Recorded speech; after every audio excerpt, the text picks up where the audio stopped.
Welcome to Mommy's Cuisine. Sensi coma saborosa. And be sure to like, comment, and subscribe.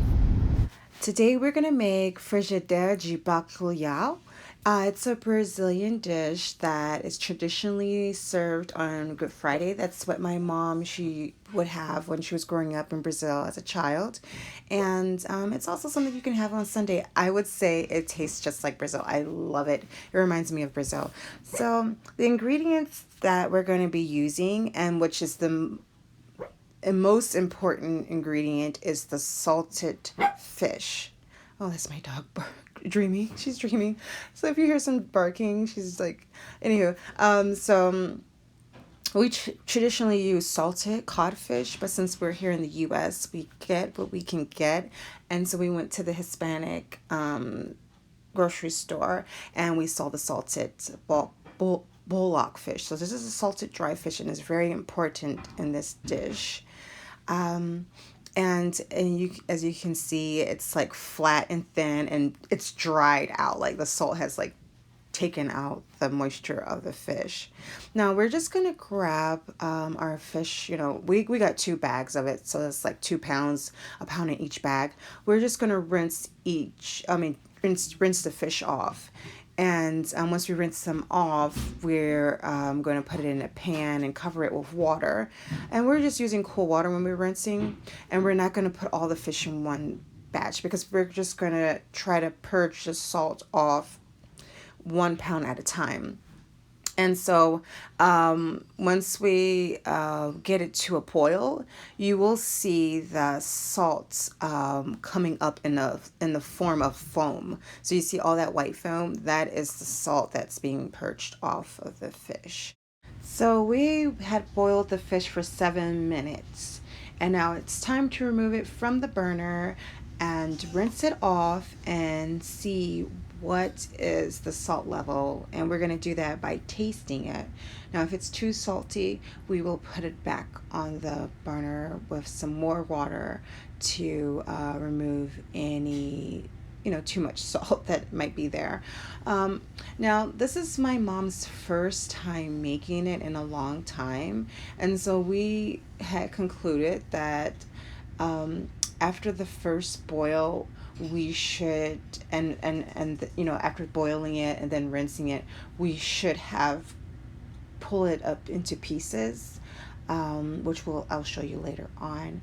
But that would help us really determine what is the salt content, because it seemed like in the inner parts we couldn't really reach that.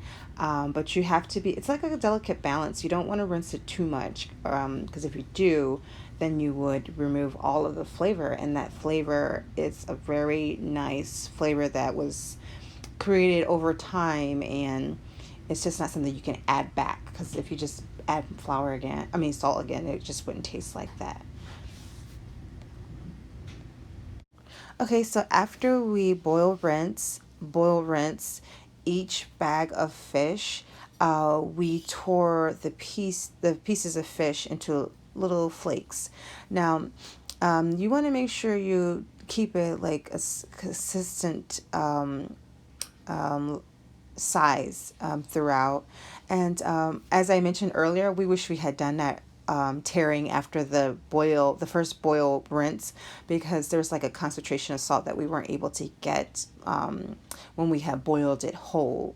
But next time we know, boil, rinse whole, and then tear, and then boil, rinse in pieces, and we'll be sure to get that concentration of salt, and maybe not boil it as long. Maybe like for the second time, boil it for like or have it on the burner for about 3 minutes or so, and then rinse it. But here we're just removing any excess water, and this is the consistency we have here after we tore the fish into little pieces.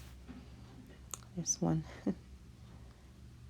There's a few big pieces. She's gonna make sure it's definitely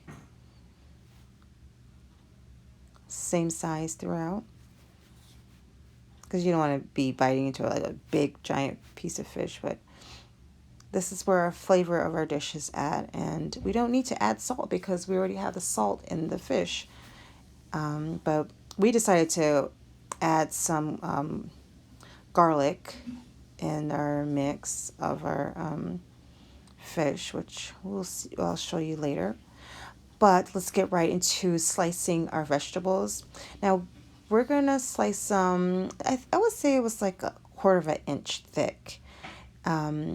So this is our onion, and we really don't need that much of these vegetables because it's going to create a lot of water in our dish, and we don't want that. We just want to have that flavor and that color and texture to be added to our dish. And so here we have the romaine tomato, and again, we're just gonna do like a quarter of an inch, maybe a little bit close to it, a half of an inch, and we're going to remove the center of the tomato. So we're going to remove the seeds because it's, again, that's going to produce too much water. And we do the same for our bell pepper. Slice it like a quarter of an inch, maybe half an inch sometimes. But yeah, this is going to add beautiful color and texture. And then we have our 2 cloves of garlic.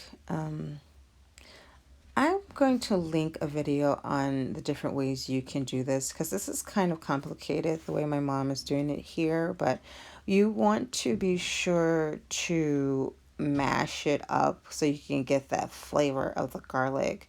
You don't want to slice it, you want to smash it and or grate it into a fine little mush. So I'll put a link in there to show you the different ways you can do this. But this is one of the ways. Just get the knife and just kind of razor it against the clove.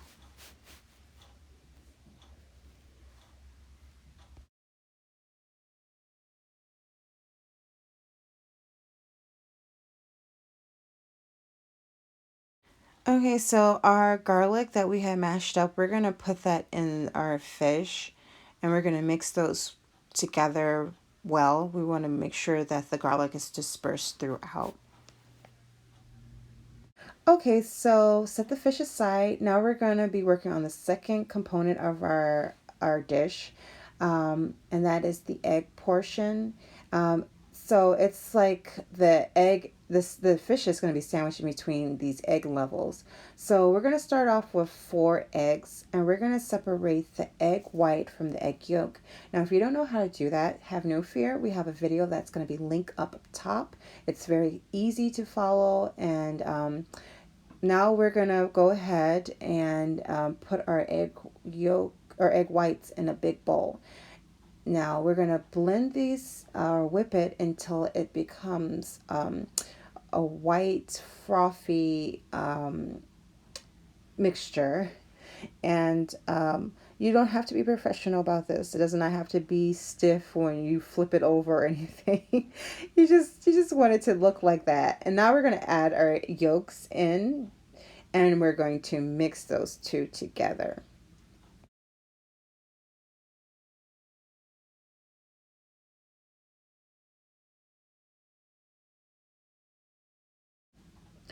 Okay, so now we're going to add our flour. We're using Farinha. I'm going to put that in the description box down below. But if you don't have access to Farinha, just use your regular wheat flour. And we're going to add 2.5 tablespoons of flour, and we're going to mix it in there.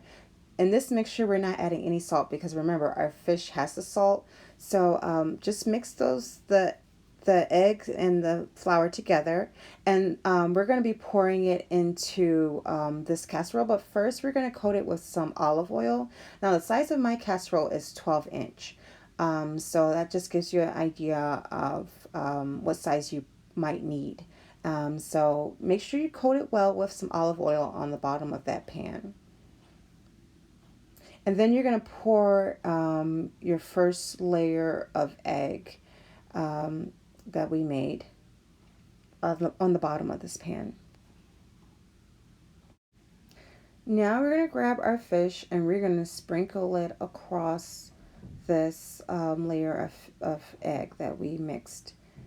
Now you're going to put all of your fish there, and that's what you're going to get. Next, we're going to add our onions. We want to make sure we split those into the little rings. And then we're going to put our green bell pepper. You might want to break that up. And then our tomato, which we cut in smaller pieces. And we did remove the center of those tomatoes from there because we don't want any water being produced, or not too much water. And then we're going to repeat the mixing process that we did with the egg the first time. We're going to do that again with the other 4 eggs. And then we're going to pour that mixture on a top.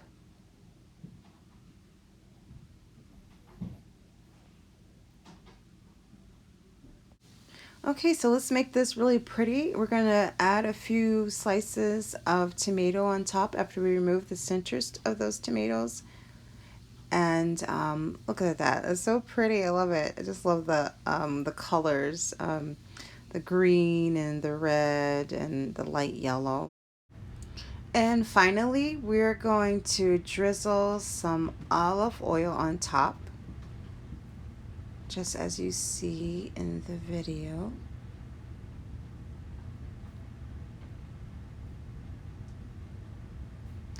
And then we're going to preheat our oven at 375.